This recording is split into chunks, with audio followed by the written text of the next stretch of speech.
I love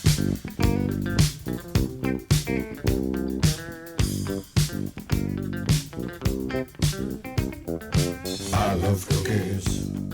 I love cookies. I love cookies. I love cookies. Welcome to Cookies, the world's most influential basketball podcast. It's another beautiful day here in New York City. Andrew Kuo is here, and he is in full costume. You are decked out for Halloween. I am in full regalia of a man who woke up in time to pod. What happened to Ben Dietrich this morning? We're running a little late. Yeah, I went to the Nets game yesterday, and I was so carried away by the glory of the home opener. The victory was in the air at Barclays Center. I don't know. I woke up. It was like that fairy tale with the princess. I woke up 100 years later, carried away by the magnificence of the Brooklyn Nets, such as Clowney and Wilson and other players. There was one time when this was the sham dog hour, when me and Jordan Rodelli met up to record a pod, and you just weren't there. And as we were podding, we were wondering, like, is it possible that something's wrong? Like, should we just laugh it off? This was like maybe 14 years ago, 10 years ago, when we were recording in the old Anything store. Remember that on Forsyth? Mm-hmm. Yeah, no, I'm glad that if I perish, once by the time the pod rolls around, people will be looking out for me. Well, If I die, I just wanted to make sure that I die or I'm in jeopardy immediately, like before we pod. Because if it happened like on Tuesday afternoon, I'm looking at like a full week until you guys send out the search dogs, the cadaver dogs. If a Ben falls in the forest, right? No, I need that like a week lead time for my demise. So we were like debating, I forget, like Nate Robinson, maybe Ronaldo Balkman, New York City greats. And the whole time we were looking at each other being like, should we be worried? He's going to walk in through that door, right? Like Ben Dietrich isn't going to walk through that door. And we were finished up the pod and you're like, sorry, we slept through. Big night. But it wasn't the Nets season opener. So it was like, I think you had friends in town versus Cam Thomas. How many points did Cam Thomas score last night? I think you're like low 30s. I mean, he's a walking bucket. But me, I'm more of a Dennis Schroeder fan. I love to see a German succeed. There's just something about his will to power, his sense of conquest out there. Schroeder has always been good when given the opportunity, but that's for another hour of this perfect pod. What are you going? Our Halloween season is finally upon us officially, and this is the last pod we're going to have before we get decked out in our various Beetlejuice costumes, our pumpkin carving attire. What are you going to be this big? Most people don't know how dedicated the Cookies Hoops duo is to Halloween and how it really dictates our schedule for months at a time. And, this one was a tough one because we had the weekend coming up, which was the 26th and the 27th. And we have to dress up for both of those days. Then we also have to dress up for the 31st, but the 31st falls on Thursday. Friday? Is that correct? Thursday? Maybe Thursday. Yeah, Thursday. Thursday. So we're looking at a full week of Halloween. So I know I had to come up with 7 different costumes. What were they? What are they? What have they been so far? Now that I can't divulge. They're just permutations of sexy. Well, let's figure it out. Are you bucket getter sexy, rim protector sexy, wing defender sexy? Come on. No, I was more like beatbox sexy, graffiti sexy, MCing sexy, like the 7 pillars of hip hop sexy. Sexy Paris is one, a pillar but of sexy. hip hop, right? Yeah. But what do you do when you get through the list of pillars of hip hop and there is sexy? Is it self-referential sexy? Is it postmodern sexy? Is it double sexy? Oh well, for me, I mean, I can only speak for myself, Andrew, but it's always double sexy over on this side. Mm. So I wonder, have we moved post sexy with Halloween costumes? Like, is that possible? I feel like I'm gonna say I'm guilty because I made a sexy costume joke, and I feel like that's like old news. This Hmm. is, oh, I'm a sexy carrot, haha. Like I was falling into a trope of Halloween humor. There was a viral, I think there was a viral TikTok where some woman shows up to her friends gathering before the party in like a inflated cow costume, and everyone else was a sexy cow, and she was like puffy with like funny kid stuff. And it was like a charming moment. It's like, you said cow, and they're like, yeah, but sexy cow, like skin tight markings and all that. And it really describes the cookies divide with Halloween, because sadly, I find myself on the side of more of the kids trick or treating aspect of this wonderful holiday instead of the nightlife late night party hookup scene. So my experience of Halloween so far has been a lot of store bought characters, um, that are branded and fit on small human beings. Yeah, I think that part stinks. Kids wearing plastic outfits, like, hey, I'm a Super Mario. I'm Like, come on, Bluey. Yeah. Oh, talking right? about dating It's like, yourself. Yes. but it's also, well, I mean, I just saw like multiple Mario's yesterday walking around, a bunch of Mario Waluigis, Ellie, Mario Hazonia, Mario Mario Chalmers. Chalmers. That's the three Marios. Those are the Mario brothers. Yeah. Hmm. Hmm. But no, as a kid, it's like you can dress up as anything. The costume can be tiny. It takes very little handiwork compared to what it entails for an adult. Like, all right, I'm going to go as like a refrigerator. It's like, oh, you got to build this entire apparatus. For a kid, it's like, great, get in a shoebox. Like, Hmm. there's no excuse to be buying plastic characters and outfits for kids because they're little. No disrespect to people who Yeah. have bought their Mario Brothers characters for their costumes for their child, but I I'm just used to saying think that this way. they're Yeah. small. I used to think this way until every second of every day is accounted for in my life. And it's like, oh, create a creative costume out of these household items, which we did. But I went to art school, so I'm an asshole that way. But like, I don't blame parents for buying stuff. I used to until I became one, and then I'm like, oh, there's no fucking time to breathe, let alone come up with anything. Yeah, I don't actually blame them, and I totally understand this No, time I'm with you. dilemma. I'm with you. It's just I just feel like that's a better take. Hmm. Hmm. One of our friends had an interesting take. Um, they were like, I hate to poo poo on uh, an awesome tradition, but all you people with your decorations outside your Brooklyn homes are all buying them from the same aisle in Home Depot. You all have the same 12-foot skeletons.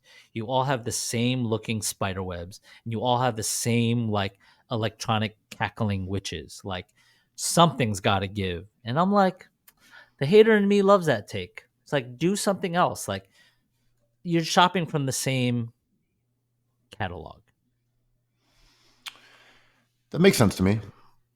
Is there a neighborhood that does Halloween the same way that like Deep Brooklyn does Christmas?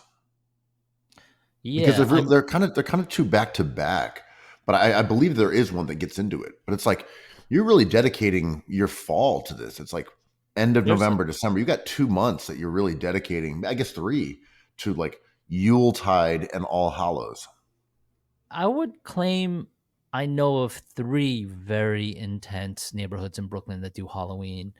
Brooklyn Heights going into Cobble Hill. I count Cobble Hill and like Carroll Gardens, that area. So there's two, Brooklyn Heights and two, a little more south. And then I think Sunset goes crazy, like insane. So Diker Heights is the That's one that one goes too. bonkers for Christmas. I couldn't tell you if they do it for Halloween, but I think Christmas they go extremely hard. there's people who post onto my feed, and it looks like Lollapalooza full of Mario costumes. Um, I think Rob Pruitt, the artist, posts like where he lives. I think it's like at the south end of Prospect Park, where it's just So like like Flatbush. hordes and hordes of children. I don't Could know. you I point mean, out could you point out Diker Heights on a map? not well. I would immediately go to Fort Greene, Park Slope, and the adjacent neighborhoods around it. So I think Diker Heights is next to Bay Ridge. Bay Ridge, also hard for me to locate like off the top of my head. New York is huge. Canarsie? I know Canarsie just because of WFAN callers, so I would like look on the map sometime. Like when you get to south of Sunset Park, you're dealing with a lot of angry Mets fans, and then you're getting into Staten Island and really good real estate value. New York is huge. You can live in all these places. Are we labeling New York City incorrectly? Is New York City Does New York City actually end at Park Slope? You know, Brooklyn is huge, but like, do you consider Canarsie New York City? I mean, Pop Smoke did not perish for us to write off Canarsie. Are you sure? Maybe he You did. think he Maybe did? that's why he perished. he, he did actually die I for mean, us to write off Canarsie. we're not asking the right questions. Um, Like, I is mean, Staten Island New York City? no. Shout out to Wu Tang. Shout out to the Wu Tang members of the New York Knicks, Josh Hart, How'd Jalen you? Brunson. Oh, is this basketball talk? Do we gong this because No, the they're Wu just ice New York cream Killer truck? Bees. I mean, I thought for a while like there wasn't enough Wu Tang presence at MSG. There was too much Jada, too much Fat Joe. I know they had done like collabs with apparel with Wu Tang, but Wu Tang isn't quite around, right? Like there's friction within the group itself, and this wasn't like a full on Wu Tang collaboration. It was the RZA. I think the RZA has Mhm. declared the Wu Tang his, and everyone else is like, "What the fuck? You can't do whatever you want." Yeah, I don't know what their communications are within the sect of Wu itself. I I am with you though in that went to the Liberty Finals, Game 5, and I was talking to our buddy Doe there. I was like, "Who's the halftime performer?" And so I'm like, "I'm gonna guess that it's Fat Joe." Like just gonna guess. And who was it? It was Fat Joe. It was. He performed. He performed at halftime, did a couple of his songs, and I was like, Fat Joe is just the sports guy, and I Yeah. don't know Does if he makes a Dolan lot of disinvite money. him? Does Dolan I piss mean, about that? I doubt it because he's at Knicks games, he's at Liberty games, he was Has he the been at Yankee game, Knicks I believe. games since that performance? Um, There's only been one, I believe, game since that right, performance. right. But There was the like, one on Friday, but probably I feel I like mean, Fat Joe has decided he's the totem of New York sports. um, the artist formerly known as Fat Joe, because Oh, Joe Zempic. Joe Zempic. I assume there's friction because the James Dolan had sequestered the Liberty to Westchester, which that footage playing in the county center is hilarious compared to what it is now. Joseph Tsai, hostile takeover, or maybe just like picking up this product and turning it into this juggernaut, to be honest, of an entertainment thing. James Dolan cannot be happy about that, right? Yeah, I don't think it was hostile. He sold it to him, right? Yeah, maybe it was not hostile, but you know, Dolan, he can't feel good about this. I mean, he's a billionaire. His money is fine, but I'm sure just as Oh, like the reptile brain of the businessman was like, oh, if I'd held this for 5 more years, I could have sold it for triple. I mean, we had Dr. D, David Duchovny on, and he wouldn't divulge any Knicks takes because he didn't want to risk not getting invites for Celebrity Row. Doc, Dr. D and Fat Joe inhabit the same world of fear, don't they? Mm. Well, I don't think Fat Joe runs the risk of being disinvited for performing at a Liberty game. Like, it may not Goes to a be Nets game, Dolan's. maybe. I just feel like he's like, hey, it's a check. Check is a check. I don't think Dolan would be Mm. like, oh, you can't go do that. Ah, Like, you're I just giving mean, billionaires a lot of credit here. as I always do, Andrew, that's kind of my thing. They are a different species than us. They operate at a higher plane and that of benevolence, like that of James Dolan. Did you cancel your WAPO subscription this week? I had to cancel my WAPO, canceled my New York Times, canceled my Netflix. Hulu, I canceled LA just in Times. case. Mm-hmm. Canceled. Mm-hmm. Um, Tubi, do I have to cancel it? No, it's free. But is it Right, owned but by should like I? Jeffrey But Katzenberg or should somebody? no? I think it's owned by Fox. I'm like, should I also cancel that just in case? You know, I'm gonna do a precautionary cancellation of Criterion. I think just Mm-hmm. who knows? You know what I mean? I want to be on the safe side. Hey, The Simpsons are on Fox. Canceled. Canceled. Because as we know, the Washington Post, similar to some Cookies Hoops hosts, will not endorse either of the two top candidates for the presidency, which is fine. This is our right as Americans, but you know it is a media outlet, one of the bigger surviving ones, not because of its popularity, but maybe Now, because of are you its talking support. about? Are you talking about Cookie Soups here or Washington Post? All three: WAPO, Oh, LA Times, and Cookies Hoops. yeah, three Um, of the larger media outlets that that's right. survive. I The agree. most influential LA Times newspaper. Um, how do you Democracy dies in darkness influentially. how do you feel about Jeff Bezos being like, I can't do either of these candidates because of foreign policy? To me, I mean, there's I don't think this is theories about it. because right. To me, it's less about him approving of Trump necessarily than the reality of billionaires being more or less exempt from the outcome of this election. Like, what does he care?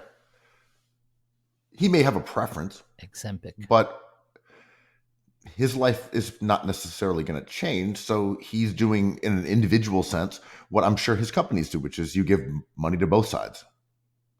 It's But like, he has thoughts on it, right? Like at first there was rumors that he didn't the paper didn't endorse either candidate because they couldn't co-sign on uh, the actions of America during this Israeli this Israeli this was situation. this was this was L.A. Times. This is not Washington Post. Well, there was Washington Post like people being like they're anti-genocide, so how could they choose either candidate? And then people theorized, well, you know, Jeff Bezos is fearful of retribution, so maybe that's it. So we heard all sorts of theories. They have not really come out. I believe the Washington Post came out and was just like, "We're not doing genocide here." I didn't know that about Washington Post. If I think that's the so. case, then respect. I thought the Yeah. L.A. Times, there was a story about the daughter had taken that stance. Right. And then the Washington Post, I thought it was more that like Bezos was kind of staying neutral. And that was what my previous point was. Like, billionaires are good either way, so why antagonize one side? They're better That's with from they're better with Trump, right? Like Trump is a billionaire prob, party, definitely. They have I taxes. mean, this is accurate, but also Kamala Harris hasn't like really done the same sort of vilifying, and I'm using that from a billionaire's perspective, of the uber rich that say Bernie Sanders did. She's made it pretty clear that she's pro corporate and in a way that is not that threatening. And you're right. Like maybe they'll pay less taxes under Donald Trump, but she's not a class warfare queen. No, and neither is Bernie or AOC. I mean, they vote along party lines, but like the performative part of this whole thing, whether it be newspapers, AOC, Bernie, Trump, is what we have to sift through, right? And like it is theater, and I'm going to use this opportunity to mention our new T-shirt. Carl Anthony Towns, part of the theater of MSG. While we're on the topic of created narratives, there it is. If you can't see, if this is audio only, we got the Carl Anthony Towns in the style of a famous Broadway musical. Awesome shirt. I'd Looks wear it. fantastic. Yeah. But like Say less. the theater is peaking not only on the court but in politics right now, and you even had Trump doing a MSG kind of rally with entertainers like comedians who said very comedically classic things. Yeah, I wanted to ask about that. Like, I know you did your tight five at the Trump rally yesterday, and some of your comments about Puerto Ricans raised a few hackles. I know. I said it's one of the best cuisines on the planet. Some of the best comedians come out of Puerto Rico. You started riffing about Fat Joe and Big Pun. Mm-hmm. A Democrat who votes along party lines is from Puerto Rico. One of my favorite Democrats from New York. Yeah, that was my take, but your take was quite different. Yeah, to me, I felt as if we needed to hear more from Cuban Link, Triple Sace, and the rest of Terror Squad in that regard. But yeah, no, there was the stars came out to shine last night at Madison Square Garden, where Donald Trump held a New York rally, and there were some people we knew who were there taking their like funny photos, which is like half irony, half not. And you mean outside or inside? Oh, there were people outside taking photos of the freak show, and then there were people inside being like, haha, we're at the Trump rally. And are you talking about the Red Scare too? Or like more people? Yeah, they were the Red Scare people were there. Other people were just outside being like, hey, it's a Trump rally. We're gonna take photos of people in MAGA plumage. I wonder if like I wondered to myself if MAGA supporters, real MAGA supporters, had come all the way from their home states to visit this shithole of a city with burning trash cans and people looting constantly, going to MSG newly remodeled, being like, this is bright, this is clean, there's a Roberta's Pizza, there's Los Tacos #1, they would never eat, but most delicious taco on earth. And they were just confused. Meatballs. Yeah, were they confused that like MSG wasn't in flames? Right. Is this the taqueria for Avenue inside? Yeah. Is there a pastrami sandwich the size of my head available to me inside MSG? These sandwiches are too big. They're just too big. You can't have a sandwich that size. Coming back from spending a little while in Europe and seeing these charming cities of London and Paris, whatever. Coming back to New York, there is always that shocking moment of the grime. Like, wait a minute. There's trash everywhere. There's garbage like this. There's rats. This is disgusting. I've been away for 10 days and I didn't see a single rat, and now they're everywhere. Felt that. And then 2 days later, I was getting off the subway, I think at like 6th Avenue and 14th Street. It's just mayhem. There's people screaming on the trains, and I'm just like, do I like this? And the answer was yes. I was there amongst the filth. I saw the screaming and the yelling. Someone was fighting over there. There was an unhoused person slumbering, garbage strewn everywhere. And I'm like, hell yeah. I don't know what's wrong with me. I took a lot of subways this weekend because of various commitments, Halloween commitments, and it was kind of lit in the subways. There was, uh, always one schizophrenic person living their life, one homeless car or unhoused person in a car living their life, and just people like me just trying to get to their Halloween parties in the morning. And I remember thinking how nice people were. Like everyone was so nice. Everyone's just like, "Oh, this way," It's just like, "Do you need help with anything? Which way is that way?" And everyone's just like, "Oh yeah, you're going New York bound, the Manhattan bound," and it's just like a per capita thing. It's like statistics, right? Like there's just more of everything. There's so many friendly people in New York. It's crazy. Yeah, without even getting into that whole notion of like New York people are unfriendly. It's never been true. So friendly, man. I No, was I just agree.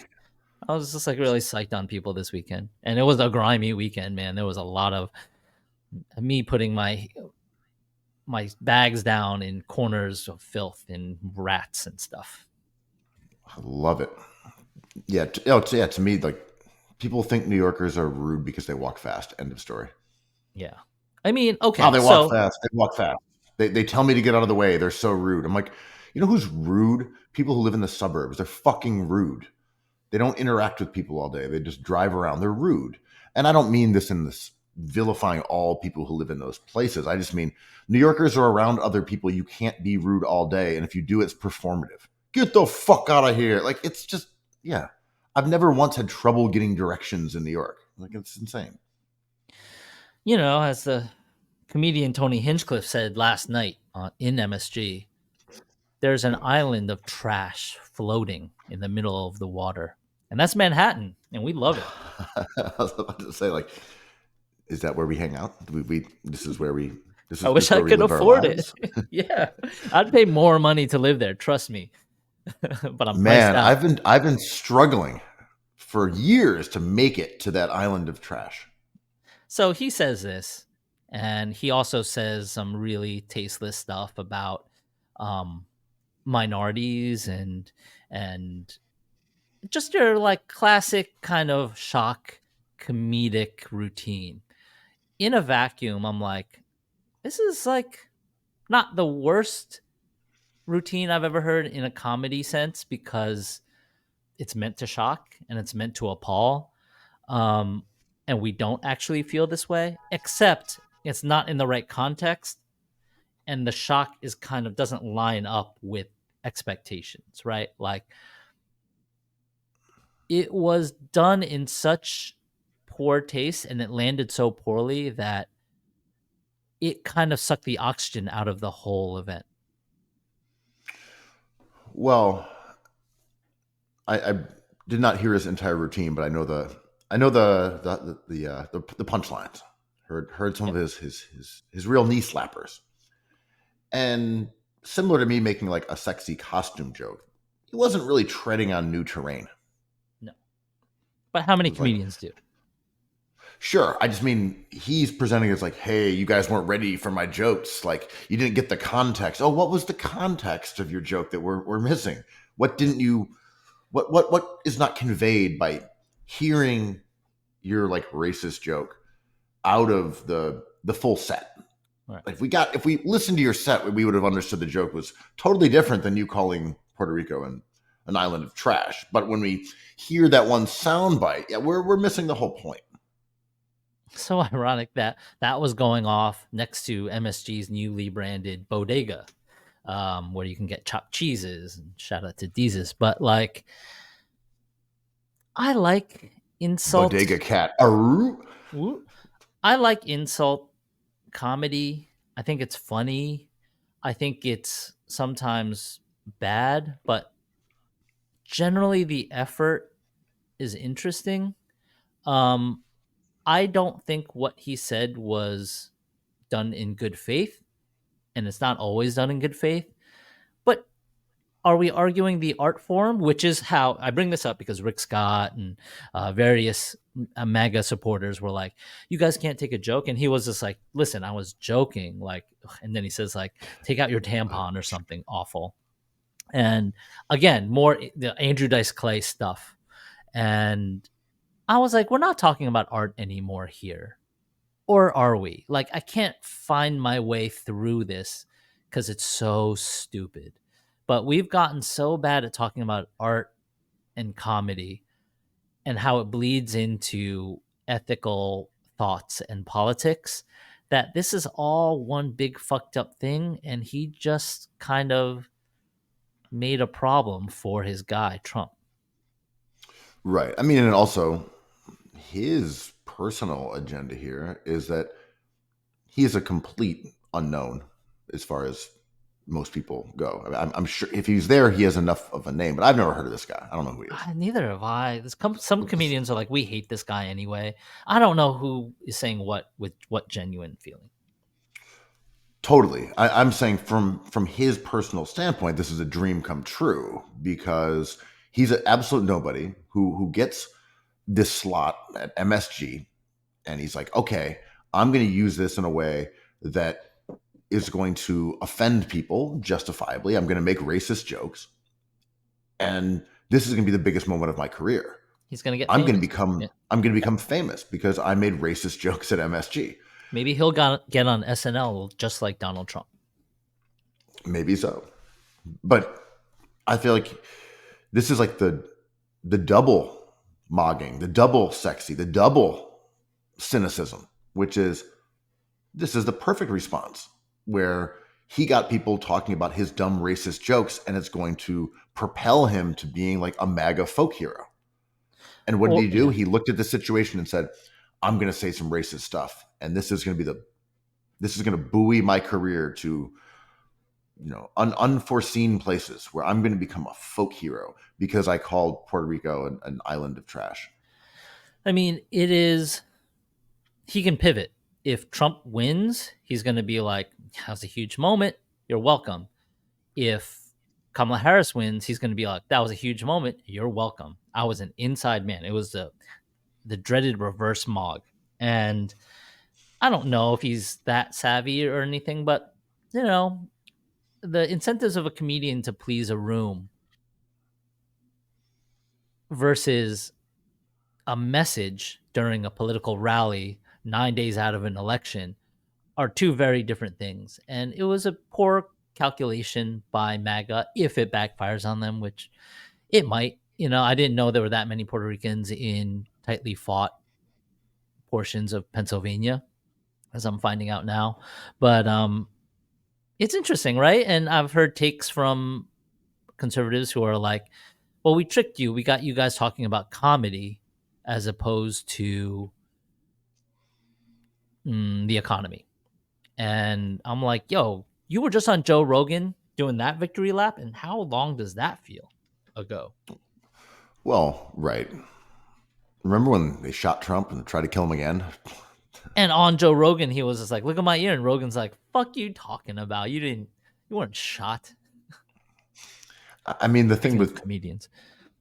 I mean, the thing with like this comedian is like, well, this is the party that's been talking about deporting people and building the wall for a long time. And I know the Democratic Party has, tried to like sidle up on the tough on immigration and building border walls. And like they're basically trying to steal that nativist swagger from Donald Trump. But if it took a comedian for like a Latino to be like, wait a minute, maybe there's some bigotry within this Republican Party. I mean, remember when Donald Trump left Puerto Rico to die after a hurricane and went there and like pitched some paper towels into the crowd? I just mean, if you're like, hold up. I'm getting a vibe from this comedian that the Republican Party may have something against Puerto Rico. I'm like, well, could have been listening or looking or seeing. And I'm not saying the Democratic Party is that much better here, but this should not be a revelation to anyone. Yeah, and it bears mentioning Puerto Rico is part of our country, but like I think this is the way politics has always been, right? Like you, sir, are no John F. Kennedy. I knew Kennedy, or your boys, yeehaw, right? It's like we could either talk about policy, but no one really wants to talk about Basketball Reference. We want to talk about how Ben Simmons is a loser. Whatever sticks, whatever idea globs onto the thing we're looking at is what politicians and their PR people and their campaigns are desperately trying to figure out. In my opinion, the Democrats abandoned the weird thing too soon. That was hitting, oddly enough. And the Republicans are abandoning the economy and gender politics because that hits with voters. All this other stuff, assassination attempts, comedians, rallies, rally sizes, not really hitting as far as we know. Right? Yeah, right. I mean, who can say what the internal polling of political parties is saying is effective? But we've really just reached the fan element of politics, where it's like, hey, like I like the Yankees, I like the Dodgers. It's like, okay, cool. You're rooting for imperialists or fascists or however you want to frame these parties. And like the benefit to you is that your team wins. Like I got the jersey. Like I got the MAGA hat. I got the Kamala Harris pin. Whatever. And that's mostly your upside. And I'm not saying there aren't tangible effects of who wins and loses these elections, that there are. But for the average voter, it really does come down to like feelings. It's like, well, this is my guy in office. So I think most people who are trying to figure out like this idea of the swing voter, like, ooh, am I Trump? Am I this? I don't think they look at it and say, well, if Trump wins, my taxes will be lower. If Kamala wins, then, trans people will be allowed to live. This is a tricky calculus here. I just think it's, which team am I on? Am I team MAGA or am I team non-MAGA? And sports is a useful idea here, right? Because we think fans who stick with their teams are virtuous. Comedians are the fun people of today, and chefs, of course. I'm referring to a tweet that you brought to my attention from our friend Jeanette Hayes. Love Jeanette, and she said that in today's culture, comedians and chefs have become the quote unquote fun people, as opposed to more cultural figures from the art world, for example. Hold on, let's read the tweet so we don't mince words. The tweet goes from our good friend Jeanette Hayes. Art and fashion has been king of New York for decades, but since the pandemic, art has been in a weird transition, sad phase, and fashion is in the flop era. Hilarious. So now, chefs and comedians are taking over as the quote-unquote fun people. I can't explain it, but this is why Trump will win. It's not looking good, bruv. Great tweet. I love this tweet because there's a lot of takes in there. Yeah. Like a lot of takes. There's the flop era. There's the pandemic. There's a shout out to Grime, original Grime. There's Trump winning. That which take do you want to tackle first, Andrew? Let's go in order. Is art in a weird transitional sad phase? Maybe so. We've talked about this before. If we concentrate on the top earners, the top earners have the most media coverage. They garner more momentum, if that even exists, but more collectors take interest. And then it's kind of like a depletion of the middle class. All these middle class dealers are going with the bigger galleries. Marion Goodman just opened up in Tribeca. Maybe she has a point, right? Maybe it's not as exciting as it was when there was more weirdos and people who can make a living off of art, not as rich people, but just a living. I mean, this is pre-Ozempic, when Fat Joe Zempic came into town and pulled the plug on the entire art market. Okay, so do you want to keep going on this, or do we want to move to her next salvo? No, we know about the whole Joe Zempic thing. Impulses have been reined in, not only with collectors and speculators in the art market, but even artists themselves. Like, do I want to disparage a whole island of awesome people, or do I want to rein it back and just be skinny? Tough call. Yeah. Ozempic will make that call. Do not disparage an island of people. Manhattan Island, I'm talking about, obviously. Yes. Oh, I thought you were talking about the Emerald Isle. Oh, yeah, no. And then, okay, the next idea is fashion is in its flop era. Can you expand on this after coming back from Paris Fashion Week? Well, I wasn't there for Paris Fashion Week. Oh, my bad. I was there for Basel. So my expertise really is now art instead. I'm really. But you have been to the last Paris Fashion Week, right? Did you go this year? Not this one, but I've been to it before, and I can confirm it's in its flop era. How so? Well, I think that a lot of the critique is that in the same way that art sales have been flagging, that fashion brands aren't selling as much as they used to. I don't know if she means it from an aesthetic standpoint or just the fashion industry is in a downswing, but that's kind of what my interpretation was. That when I've talked to people, and I'm not saying that every brand is failing, but there's just general perception that like shit isn't moving anymore.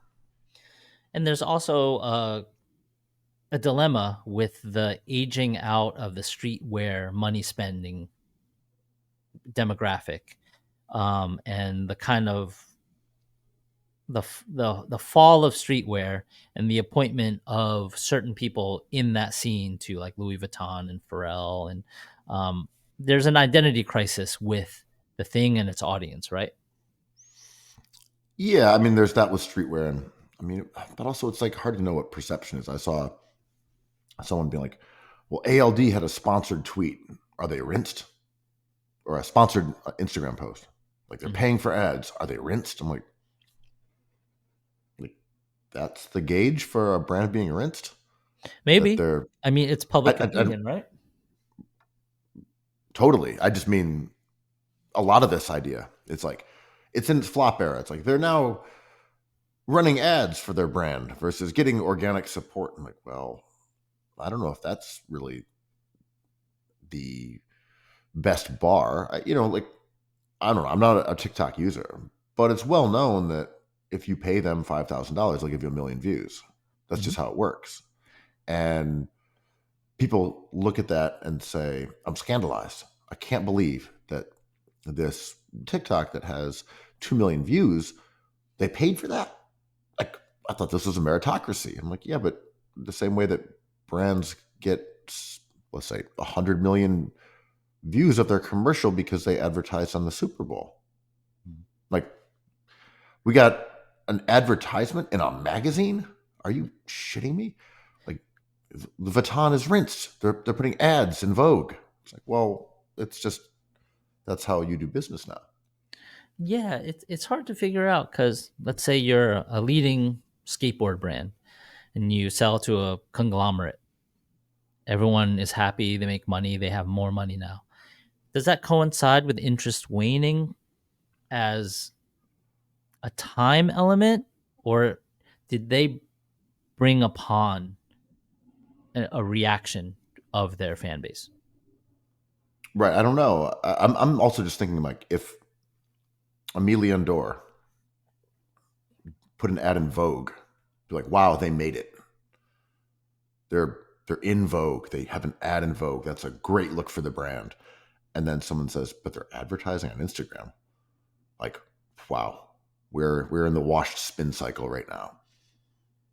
I mean, this has been the story forever, right? Like, I hate the word gatekeeper more and more, but this is what their job was to figure out and to give approval. If you're a comedian, a shock comedian, and you do this at the Comedy Cellar, is it different than doing it at a Trump rally at MSG? Definitely. I think so. Yeah. And like an ad in Vogue is different than an ad in Penn Station, right? I agree with that too. It's also in some ways the unfamiliarity of the way things used to work, right? And it looks different because it is different. This is social media, this is the internet, things like that. And the way that, of course, it worked in the past was that like brands paid for ad pages and magazines, and that was the business model. And then they would make some money off of subscriptions too. I mean, but that was the model. It was literally the model. Like you sell ads, you have a magazine. And now that print is sort of dead, or fairly dead. I mean, there's some magazines coming back, and I hope they do well. I don't know if this is akin to vinyl becoming a a sort of vanity product. Like, oh, it's a print magazine from Vice. Like, that's so cool. It's like having a record. We'll see how that plays out. But now that the business model is you use that money for Amazon placement or Google or, in this case, like Instagram, it's viewed as like the brand is fucking up. Weird. Yeah, I mean, streamers are making all the money. Like Trump has a OnlyFans star supporting him actively right now, and she retired. And I think I saw the figure of she retired after 3 years and made $67 million, which I have a is question for you. yeah, Do you believe that? no, but if she made $6 million, I'd be like, what? You know what I mean? Yeah, I saw that same figure of 60 million. I'm like, I just don't believe it. And I'm not, Hmm. it's because it just doesn't, it's not that it's implausible that someone will come out of OnlyFans as an enormous winner. Like, sure, I can believe that. Yeah. But that fast, that much money, maybe I'm just underestimating who this person is because I don't know her. Yeah, I don't either. But like when Mr. Beast is like just truckloads of money are just being brinksed up to his car every hour, I'm like, maybe this is not a question of a call and response that I'm used to.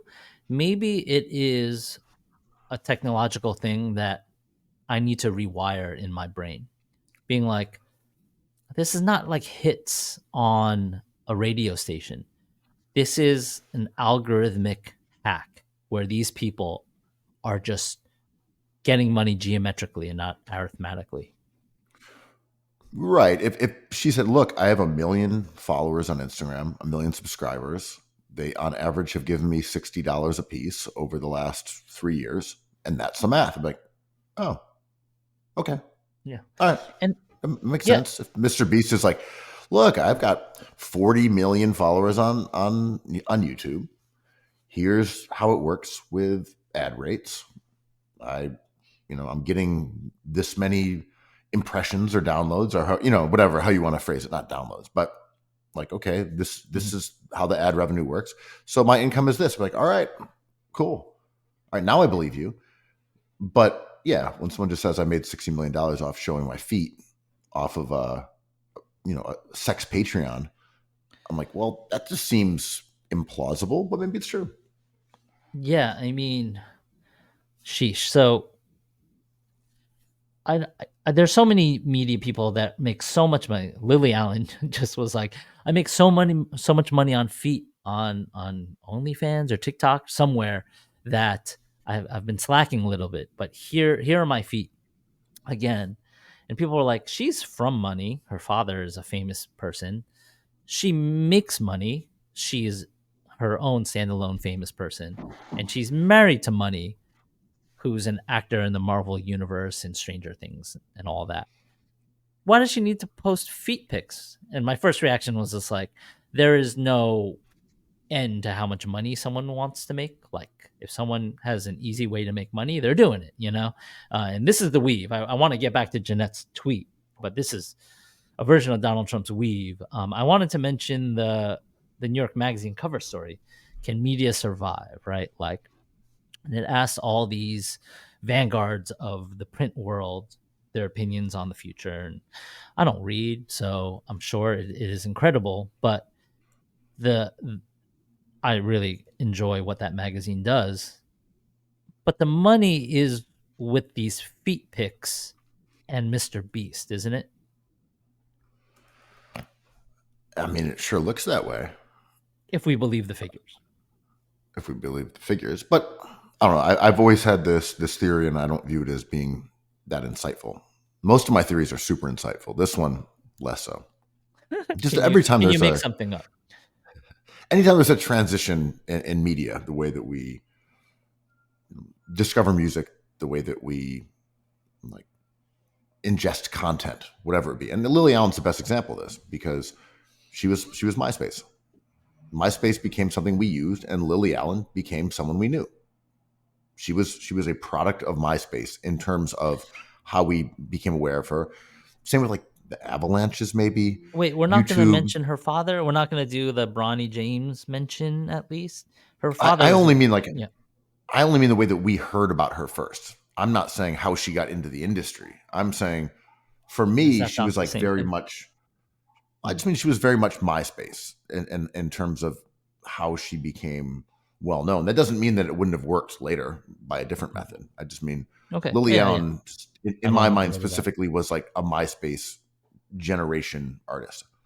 And then YouTube, let's say you had Little B, and I don't know, like the rap group Little Brother came out of like I forget what it was like not Audio Galaxy or some shit. Whatever. I just mean when things change, you get a few people who are the big winners, and you could say that about Vice and Fader. So I do think that like the streaming thing, you're gonna get a Mr. Beast, in the same way of like Patreon, you get Chapo Trap House and Red Scare and Cumtown as like the early pioneers of the Patreon model. Or this happened with like Joe Rogan and podcasts. Like, so yes, there are going to be these perhaps outliers of OnlyFans, of streaming, but it's hard to know if that's the industry. Does that make sense? Sure. And this is the weave back to Jeanette's tweet, which is her being like, "Oh, the power has shifted."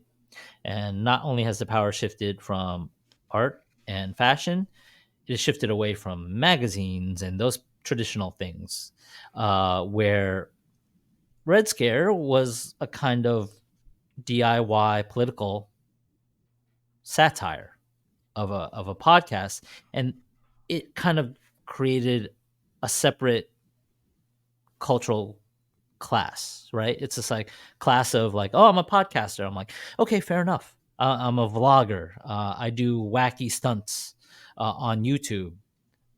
Am I an artist? Am I a journalist? That's for you to decide. But I'm just gonna do this and then breathe in all the oxygen in the room. And her conceit in this tweet is that chefs and comedian are taking over. Maybe not, but I know what she means, right? Like I don't can't name a chef that has taken over. I can't name a comedian that has taken over. But maybe Mr. Beast is a comedian, and maybe Red Scare, who are not taking over, are also comedians. And Joe Rogan is certainly a comedian. Yeah. I feel like we aren't really in the era of celebrity chefs right now, but that doesn't mean there aren't like chef influencers who are popular. There are, but I don't view this as being a chef era, personally speaking. They all went corporate.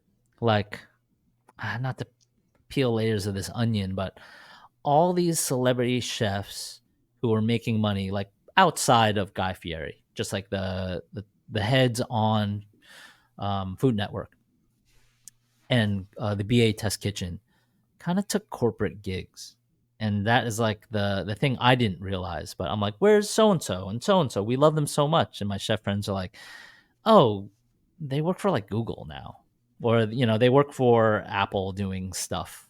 Not quite big thinking stuff, but right down to catering. People who have money need these people and need these tastemakers to actually create literal taste. And the money's there, not in celebrity stuff like what Kenji's doing, who I'm sure also does tons of corporate stuff.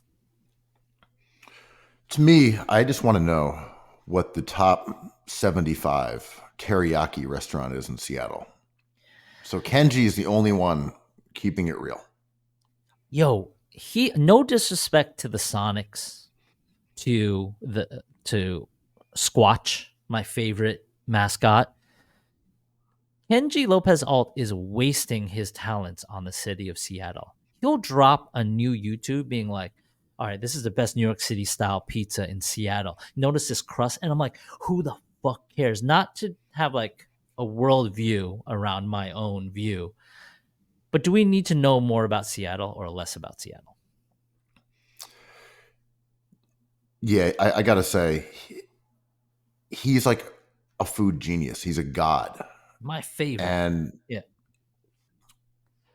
I would presume it is difficult to say, like, hey, I've come up with a new way to cook pasta like twice a week. for But you sure. got to feed the beast. You got to feed the beast. So it's like, hey, Kenji, do you have a new recipe that sounds delicious? He's like, developing recipes is hard. I've got a reputation. I can't just sling some shit together. It's got to be delicious. It's got to be also ingenious. I'm the guy who knows food and food science in a way that reinvents cooking. Like I'm Coach Bud here. I gotta come up with a new way to go 5 out. Mhm. And because that's impossible for any human to do on a once a day basis, or at least it's challenging for mortals unlike us, he's like, all right, I got to go get a sandwich in Seattle from a new spot and tell people what I think about it. I And I mean, saw to one it, where like he was talking about bagels and like, do you notice that like he kind of like didn't compliment it? I was like, wow, this is Kenji didn't compliment the bagel. Yeah, you notice what he didn't say. It's like jazz. He was like, yeah, if you want this bagel, you know where to get it. Be like, damn. I'm like, this is where we're at. Kenji going to a shitty bagel place and being afraid to criticize it.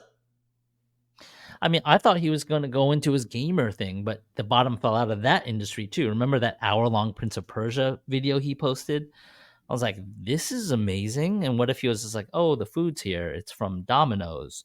Try Domino's and mention Kenji Lopez Alt for 10% off your next order. But like, there's no out of this food thing, right? Like, when the BA kitchen went down, one of the things was like, oh, we want a more diverse content foundation. We want to know about stews and soups from other countries. And they were like, we kind of just talk about feeding the beast. Kind of got to do meatballs every day, like that's how this thing works. And I thought I wanted all these things. I'm like, I want to know how to make things that are not in my comfort zone. And I always go back to like, can Kenji do like a roast chicken recipe? Because maybe I'm missing something. Because I like to eat roast chicken because I'm American and whatever. But can can the BA Kitchen do more like bolognese recipes? Because maybe I'm missing. I need to add to my bolognese repertoire.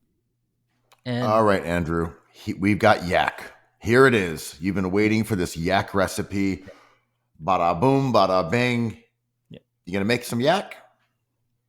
I mean, even Brad Leone being like, this is how you cure brisket or pickle vegetables. I'm like, okay, cool. I'm never going to do that, but he's funny. So I love watching this. And then I always go back to like, how to cook a juicy chicken breast. I'm like, yeah, I'll watch this for the fifth time because maybe I'm missing something.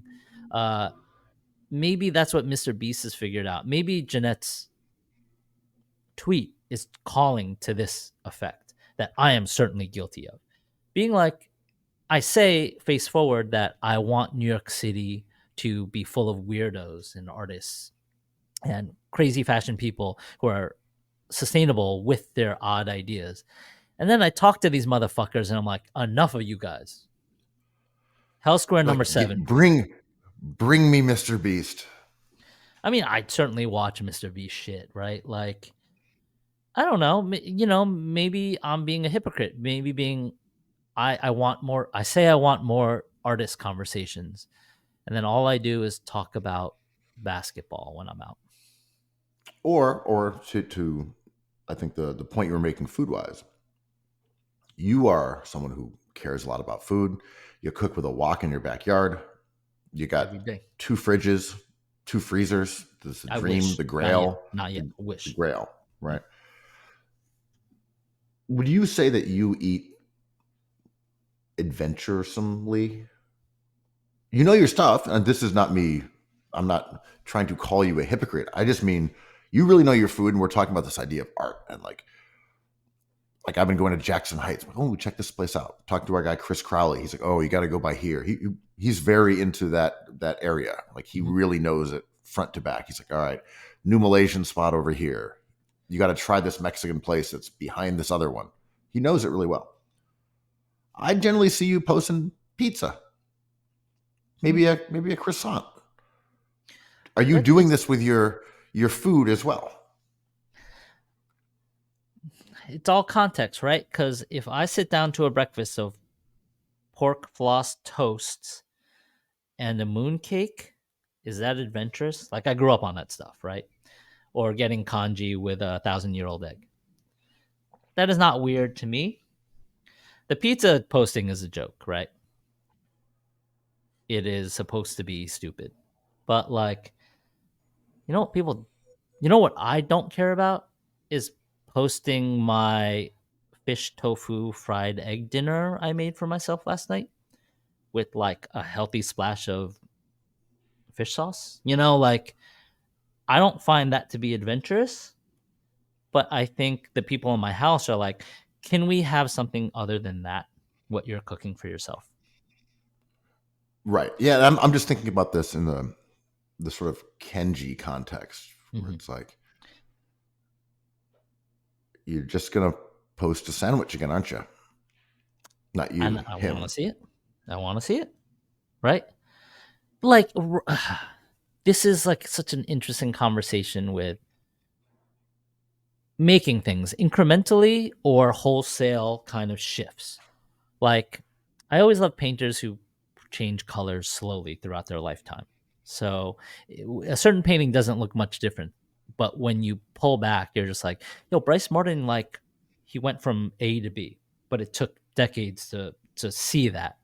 Um, and I kind of like that with food too. It's like, oh yeah, I've been making vegetarian meatballs with my kids for 15 years. And we have changed the whole recipe around, but you couldn't taste it week to week. But starting from A and ending in B, totally different things. Like I quite enjoy that, right? But it's not really the satisfying payoff that not only in social media we just want to eat. This makes sense. So I just right. I no, mean, I was just thinking about comedians. One is interesting because there certainly are, as you said, like Donald Trump keeps going on comedians' podcast. I mean, he's done this multiple times now, but there also isn't really a huge stand-up artist either. I think it's just in this, I think we kind of didn't notice how comedy was also going the way of everything else and moving away from like IRL to Chris Rock doing Bigger and Blacker and doing massive things at MSG or wherever, and you'd all tune in for an HBO special. And now it's a guy on Instagram. It's a guy with a podcast. It's a guy who's using comedy. And I mean, is Mr. Beast a comedian? I, maybe so, right? If Is he Gallagher? is he Andy Kaufman? Like that's open for debate. Is Speed a comedian? Because Is he's there in a Mrs. character. Beast? That has been a thing that people always joke about, right? Like, is there a Mrs. Beast? Like And that's we we that's we, part we of his named a shtick. podcast. We named a Yeah, podcast after that. Yeah. I mean, like, why did comedy fail? Everyone talks about real reasons why we got mad at Chappelle. We got upset with people trying to push a certain thing we did not want pushed anymore. It's just like, we're not hungry for this. And comedians would defend themselves, I think, and say, you guys lighten up. This is commentary. This is satire. These are important baby steps in cultural evolution. But when the audience is like, we don't want that, then that's just a rule, isn't it? Yeah, I mean, the comedians have also said the same stuff a lot, right? Where this guy makes some hack racist jokes and falls back on the same stuff that whether it was Jerry Seinfeld or Louis C.K., whoever says, "Oh, the audience is too sensitive. You guys can't take a joke." This We've heard generation, this from right. We've heard this from comedians now for 50 ages. I years, mean, 60 years. Yeah. yeah, Andrew Dice Clay, like this was it's the same shtick. It's like, oh, you guys aren't ready for my humor. I'm too controversial. I'm too hot to touch. It's like, Mhm. well, whether you are or aren't funny, if people are annoyed at you or criticizing you, that's the knee jerk response. Like you can always go back to that. Like you just aren't ready for my truths. I'm too spicy, and that's always been the fallback for comedians who aren't funny or get criticism. I can't think of many comedians who are super fucking funny who have had to deal with, say, that kind of thing. Yeah. But also, comedians are generally sort of tortured individuals. So, like Russell Brand. Right? when their personal foibles, come to light, that woke mob is awaiting. Mhm. It's like, you did what now? You jerked off on what? In front of who? And where? I mean, All Russell right, Brand well, going from like yoga, Eastern meditation, religion to devout Christian is interesting, right? And um, yeah, I just don't think that comedy exists in a bubble, and I don't like the premise of that's not funny. I just don't believe in it. Sort of like I don't believe in racist clothing because appropriation and borrowing has to exist, and it's all about what you think is weird but not weird to me, and those conversations are too complicated just to label something offensive um, or weird, like my strange Taiwanese breakfasts. But like I think when people say like, well, I don't think so and so is funny, I'm like, that's too easy. It's a way out of a discussion that I respect. It's a gotcha, but it doesn't address the topic. And if you don't want to address the topic, then you're just like every politician. It's just like JD Vance 101. But I think comedians dealing with the idea of we don't think you're funny versus the audience dealing with the idea of we don't think you're funny are two different things. And I don't know, dealing with failure is a whole different conversation, but the conversation is broken. yeah, not to dredge up last week, but when you brought up Ali G, I thought that was like you were kind of bringing up a counterexample to the point you were trying to make. How do you mean? And after, well, you were like, well, can clothing really be racist? And you brought up him, and I was just like, well, I think in his case it is. Yes, he is wearing it racistly. He's donning it in a racist manner. And then it went like, I don't know what triggered it in terms of Ali G, but people were really tearing him limb from limb on Twitter this week. And Oh, I because don't know Borat if you came brought back. him up. No, I brought him up Yes, for a yes, that's what reason. it was. Borat picked. Okay, so I didn't. When you brought him up, I was like, well, I think Oh, I did that's on like purpose. a counter. For sure. But I'm saying I think that's a counter example. And then, yeah, I like all week people were shredding him, and I'm like, yeah, he's a good example of wearing a shirt racistly. I think him being an offensive person, if you think he's an offensive person, is different than we're talking about clothing. And it took, if you want to go that route, it took us 20 years to put our opinion on that because he had been coasting for a really long time. He was the toast of the town culturally for a while. His movies made money. He had money to make those movies, and people watched them. And it infiltrated our culture in a way that people say, like, my wife, and you know exactly what it means. I think we are certainly inherently fundamentally racist towards certain groups of people to various degrees and to various different languages and effects, and it's important to pick up on these nuances. But him wearing a tracksuit mocking rappers was complicated, right? And in that conversation we had last week, I was like, if you're an asshole, you're an asshole. You are an asshole. But if we decide you're an asshole, but the clothing you wear is more complex than that because every single thing is borrowed. The definition of fashion is like this transient feeling that we have that we pick up and put down intermittently. And is putting on a cowboy hat offensive? To many people, it is. Beyonce does it. And it's interesting because she's appropriating or she's embracing something that is part of her culture that we don't think is apparent and bringing it out and presenting it as hers. And she's allowed to. I think we're allowed to do rodeo parties. I feel like the context part comes back, right? When we learn more about, what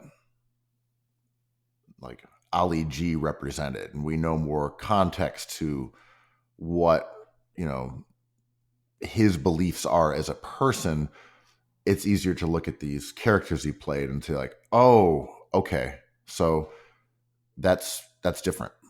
Like that's not the same as him just playing a character, because you look at the repetition of it, you're like, oh, so it's the dictator, it's Borat, it's Ali G.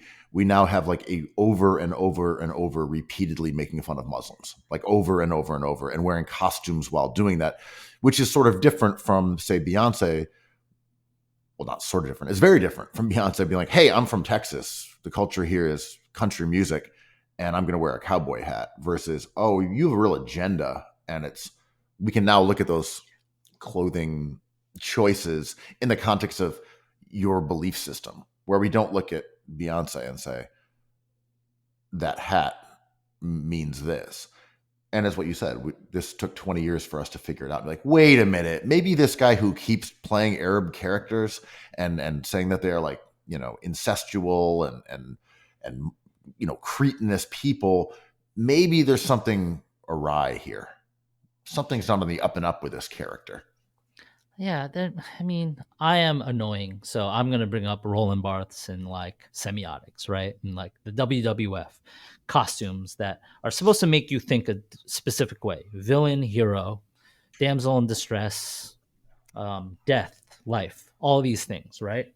The heel, and these are devices that I think performers still embrace, and times will change, and like I don't know in 50 years or 100 years how we're going to look back and look at the character of Borat.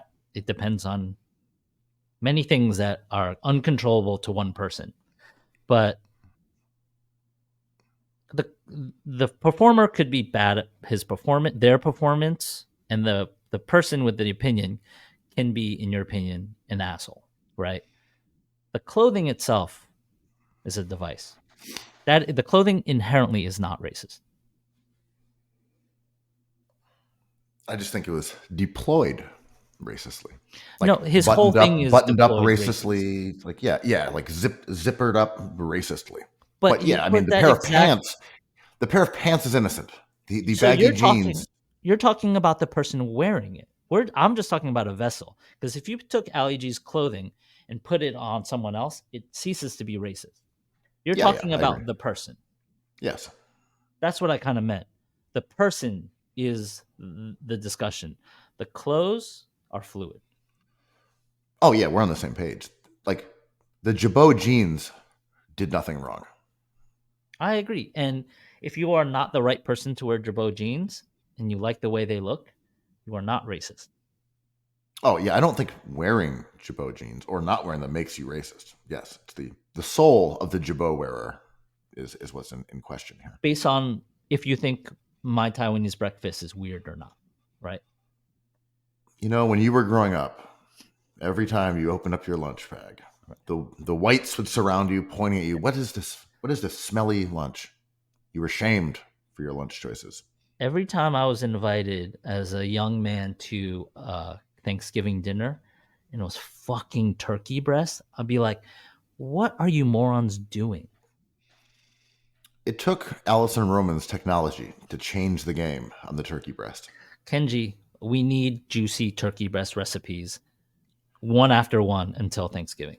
Great. I'm over here at Turkey Lords outside of Seattle. They make the juiciest turkey breast in the Pacific Northwest, in my opinion, or at least top 17. I will be reviewing all 25 Turkey Lord restaurants in Seattle. Stay tuned. This is episode number 2. All the teriyaki. Is Kenji's Seattle costume racist? Is he rocking an Ichiro jersey eating teriyaki like some New York racist? I have no choice but to say yes. Get to the bottom of that. Well, I think it's time to talk about some hoops, man. Thank God, something devoid of morals and politics. Yeah, finally, something that everyone's really happy about the product thus far. People love the start of the NBA season. There's no gripes, no grievances. Everyone's just ready to watch hoops. Is that what's happening? People are pissed. They're so mad. They're so pissed. But it is the league that thrives off the culture of grievance. So it is our wonderful hobby. The funny thing to me is that all these issues came to light after the Knicks were beaten so badly by the Celtics on the season opener that people declared that the NBA is rinsed. The product, they need to go back to the drawing board. From what I saw of the Knicks getting drubbed on national TV, this sport is kaput. Oh my God, the Knicks need depth. This team build is kaput versus the Celtics. But there are we got to change the rules, Andrew. Like, we got to change the math. We got to move the lines back. What I saw, the Knicks were humiliated to a degree that this sport no longer functions.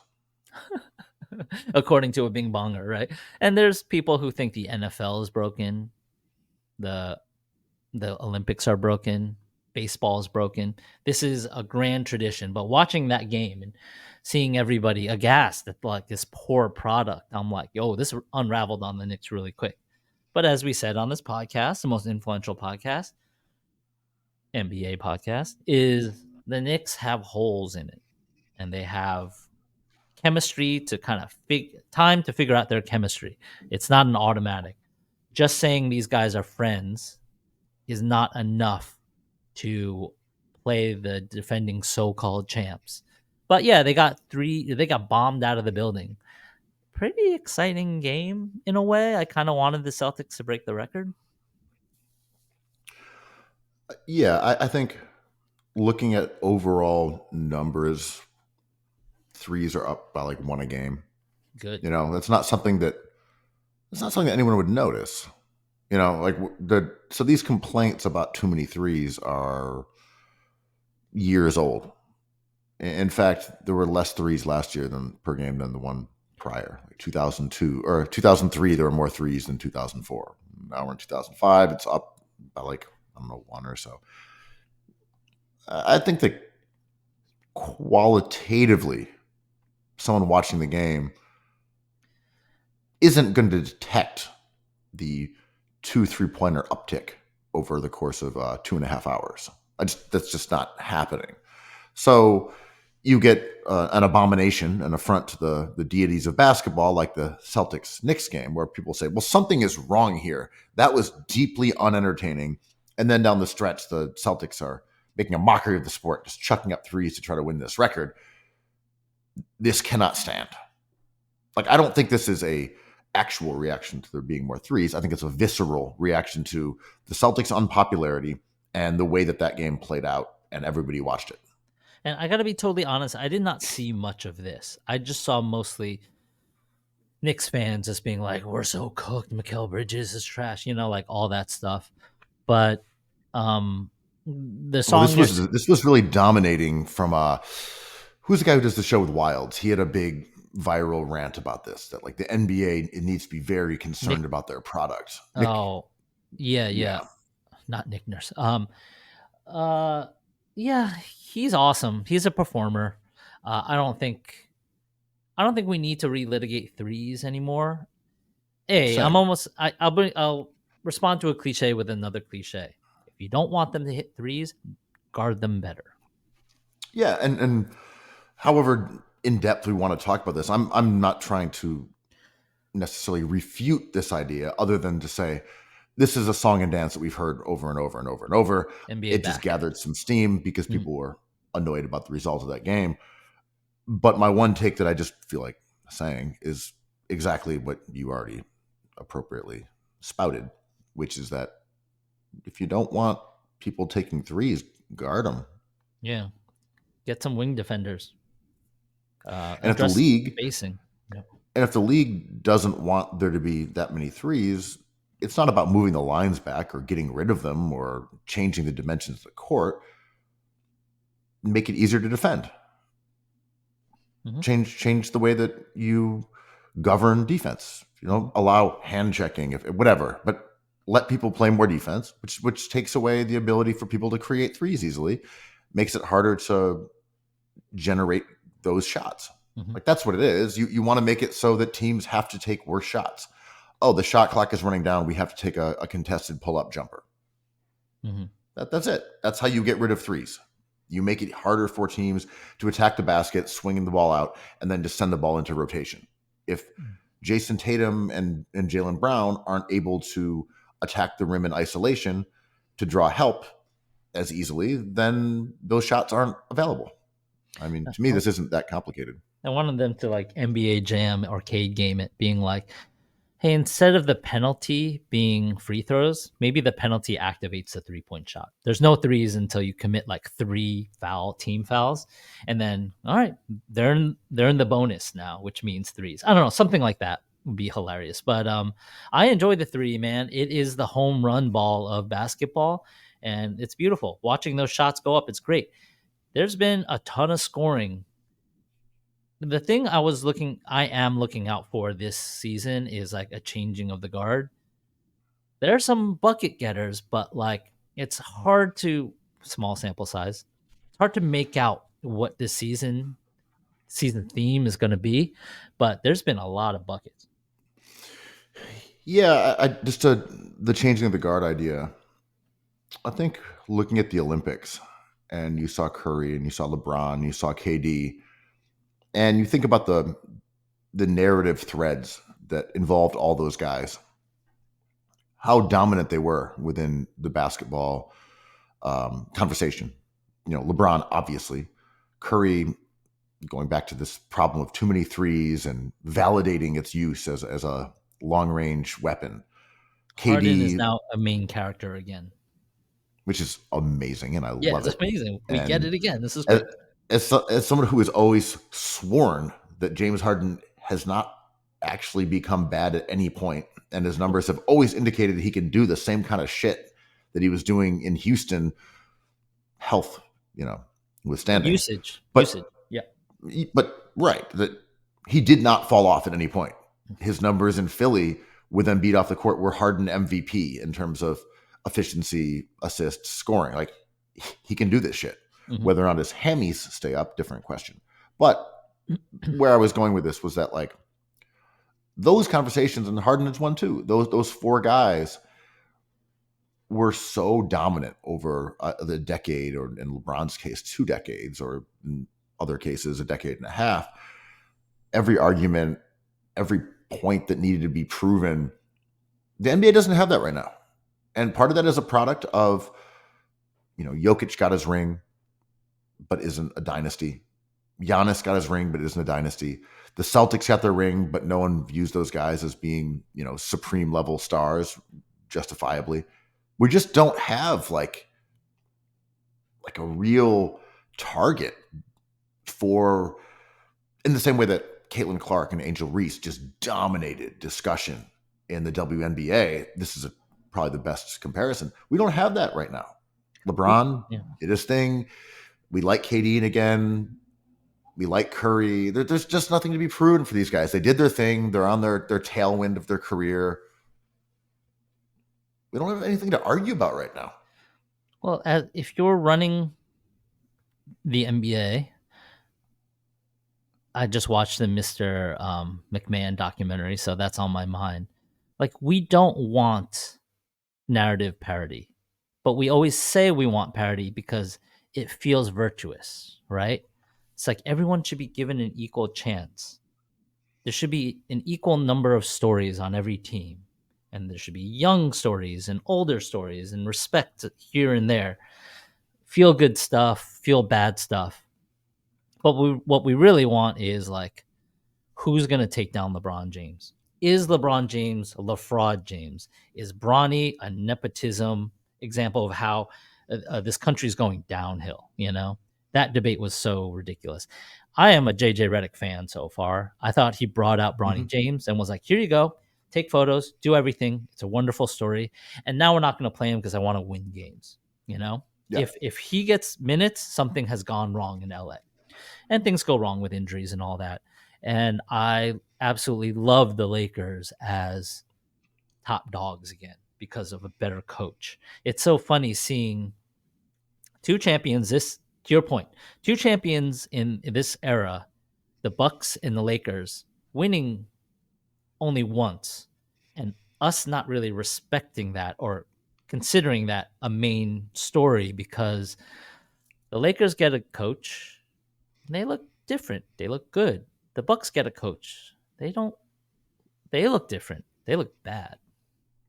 And you're talking about two guys who were part of the same organization in Los Angeles. And Doc Rivers was the coach of the team, and JJ Redick was a player, and they had some words, you know, a year or so ago, where Redick said that, you know, Doc has no accountability, and now here he is in the same, you know, in the same field. So these two guys have a bit of a history. I mean, look, I was at the Brooklyn game yesterday, and I don't believe in the Bucks in the least. They beat the Bucks team by a wide margin. Yeah, they were up 18, and this is a team with like washed Ben Simmons, playing guys like Clowney, Wilson. They couldn't defend. They couldn't stop young Bucket Smith and Cam Thomas. They just had no answer for him and the shrewd man. But just going back to Redick for a second, of course we support giving all jobs to podcasters. That goes without saying. That is solidarity. Perfect pod forever. But we talked about, is he really a basketball genius, or was he just pivoting insider basketball to an outsider, so to speak, audience, while being a conventionally handsome white guy with a Maroon 5 tattoo sleeve? He can talk. I saw a clip of him in the locker room. Pretty good. He can do this. You saw him and he was, hey, that was a team effort. You know, it was a gritty win. He's fucking potting. He's up there, like, hey, Jax, we need to do today. AR, we need to do. Tonight that was your night. Next game's gonna be someone else. Yeah, this is good. This is coach good speak. Coach stuff. Good coach stuff. He can do that. But also his emphasis on plays and drawing things up and being organized on offense. It's like, yeah, you can do that with the Wizards. It doesn't really matter. But if you do that with LeBron James and Anthony Davis, well, you might be cooking with gas. No, I have this story in my studio. I think I've told this before. Quick. Stuck in my studio, couldn't come up with any ideas to make paintings. Was just like pushing stuff around, pushing paint. My buddy, who is an art handler, comes, picks stuff out. He's a friendly guy. On his way out, he looks at a sketch on the floor. He's like, I like that. Bigger, in paint, in oil. And I was like, right, how come I couldn't see this? He's like, see you next week, buddy. And it set in motion like 10 years of my practice. Sometimes I feel like I always think about that because I just want someone to say like, hey, we just want to cook meatballs. We love your meatballs, your vegetarian meatballs. And sometimes I want basketball teams to say like, hey, you have the best big man of a generation. just like feed him shots. Don't make it harder for him. Make it easier for Anthony Davis. Yeah, I mean, Anthony Davis currently leading the league in scoring. Almost been a bit of a forgotten man in But the to no NBA one's over the last few surprise, right? years. No one's I mean, surprised that he's good. He went to LA and sort of subsumed himself into LeBron's legacy. They won a title where Anthony Davis shot uncharacteristically well from 3-point range. He's had a lot of injuries.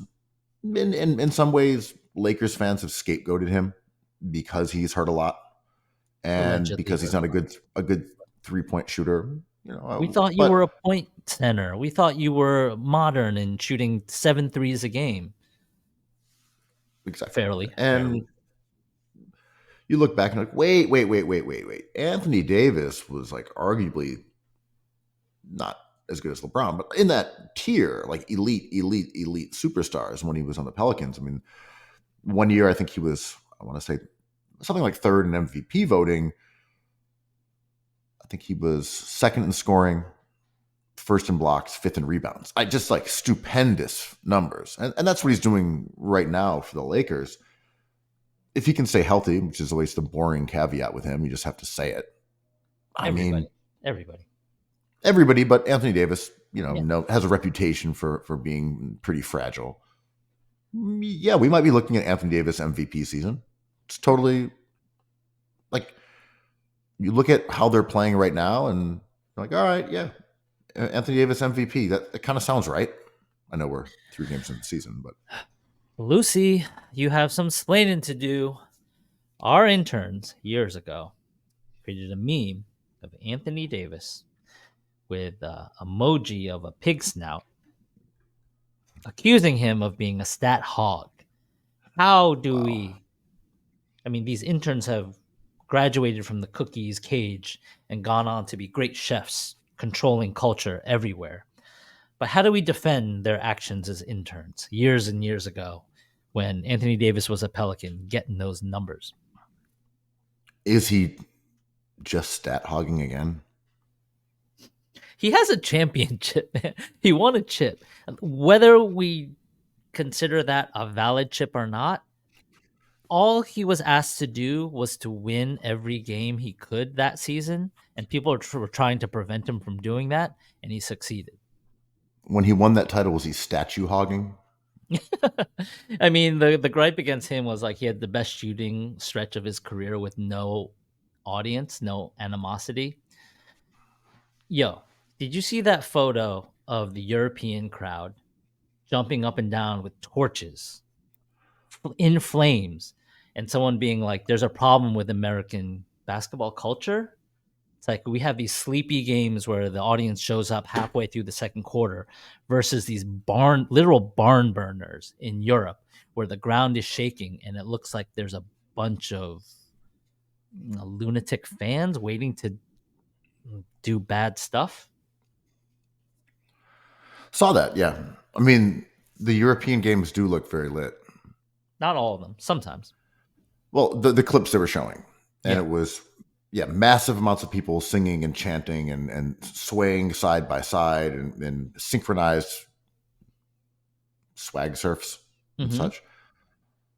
I mean, there was a clip that came out a few weeks ago of Knicks legend Frankie Smokes warming up before one of these games and him just being appalled, surprised, nervous, delighted that this atmosphere existed. He was just like, holy shit.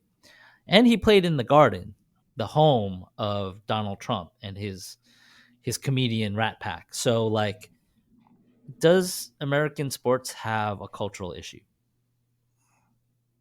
I don't think that. I think this is a larger part of American culture. Is that America is very law and order. I mean, you're a law and order candidate. A law and order podcaster, law and order. Like Donald Trump and Kamala Harris are both running as law and order candidates. I'm the law and order candidate. No. I'm actually a cop. Ooh, I'm a law and order candidate. You're the felon. You're the criminal. America really likes order. We don't really embrace chaos and unruliness in the way that Europe does in What many about ways. January 6th, though? Well, I mean, that happened. I don't think that's like emblematic of America, though. And I Like, also think that, isn't Trump running on unlawfulness and very popularly? I'm just trying to spitball here. no, I hear you. I'm like, sort of. But he's also running as like law and order. Like, I'm the border one. I'm the one who's going to arrest people. I'm going to use the powers of the state to. Hmm. Both parties basically are just running as like, we're going to use the powers of the state against our rivals. Hmm. I mean, But I'm but you're mostly not just talking thinking about about it. culture. You're talking about laws. No, I'm talking about culture. It's like you look at like protests in Paris. They're just like, yeah, we're gonna light some shit on fire, overturn a couple cars. Like, it is what it is. Like, what are you protesting? Like, I don't know. We felt like the garbage was picked up late. We just burned some cars and shut down the city. In America, it's like, hey, some protesters like slowed down traffic on the highway. It's like, we should change the laws so motorists can run them over. It's like, we really don't like disorder. And I just feel like that same thing that makes us get really upset about a gas station having its windows broken is like the same thing that prevents us from reacting to a sports event in that way. I'm with that. I'm with that. Maybe where I went is kind of adjacent to that. I just Like, think we're conservative as a society, like generally speaking. Going back to the Puritans, going back to evangelical Christianity, we're just kind of a prude nation in a lot of ways. Even though our rep is like sex and violence. Well, violence we're fine with. I mean, Saturday football, that stuff gets kind of insane, famously. Young people. And that's where I was going with it. I'm like, not only is there a drinking problem in Europe, the story of Europe is war, right? All these countries kind of have engaged in conflict with other countries in recent memory. And I think that is part of that culture and the the kind of visceral actions of loudness, flames, symbols, whatever. Versus I think the conflict of our country is like dealing with slavery and justice, to your point, order. How do we create a more perfect country with policy? Because we have a distinct black eye on our very recent history of inequality. And then when you look at to that point, if you look at a scene in an NBA arena, it's like there's children there, there's families. Right. They're trying to make it Walt Disney, and in Europe, it's that footage is all white men drinking. I mean, Hooliganism, this right? is absolutely part of it. I mean, and I think it's less about basketball than say like soccer. I mean, that's like Mhm. where a lot of this Mhm. culture comes from in sports. Absolutely. I mean, I'm thinking about like in Argentina, I was down there, and when it's like River versus Boca, it's like this is it. And like people are going there prepared to fight. There's going to be chain link fences and security people separating the two sides, and they're going to throw shit at each other, and hopefully they'll fight. Maybe they can bring down those fences, and then they can do some brawling. Mhm. Yeah, that's not what people go to a basketball game anticipating. Maybe there are some hooligans, like Raiders fans, like, hey, we're going to go fight some Chargers fans today. Like there are Oh subsects my gosh. Yeah. of football fans in America who are into that, maybe with college, etc. But also, a lot of sports here are sort of, as you said, family events, prohibitively expensive. Like, hey, I just spent $600 on a Knicks game and got booted in the second quarter. And they're doing That it wrong stunk. because like we're giving you high speed internet and big screen TVs. You're not really supposed to be at the games. This is like a exclusive club event. We made this experience for you at home. Right. Uh, Yeah. I mean, you aren't going to get that kind of environment in a professional sports arena because it's an entertainment product. yeah. The product isn't, we're going there to fight. I mean, it just feels stupid creating a gang for the Knicks, even though Bing Bong Nation exists, right? Or the Dodgers, or the Raiders, LA Raiders at the time. In Europe, you have kind of hundreds of years and generations of gangs that are based off of footy clubs, right? So it's like, hey, look, we've got some beef going back to Slobodan Milosevic. Mhm. We're playing the Serbs today. Like, all right, strap up. Do you think I'm going to ask you a stupid question? And I know this is going to be stupid, but do you think the cliche of millennials and their participation trophies has a lot to do with the fact that our country only borders two other countries, and one of those countries is Canada? They're both very friendly countries. And in Europe, we don't have the culture of participation trophies and being like, I root for 5 teams because the borders are so tense. You're just surrounded by everybody. In order to make sense of their world, allegiance is paramount.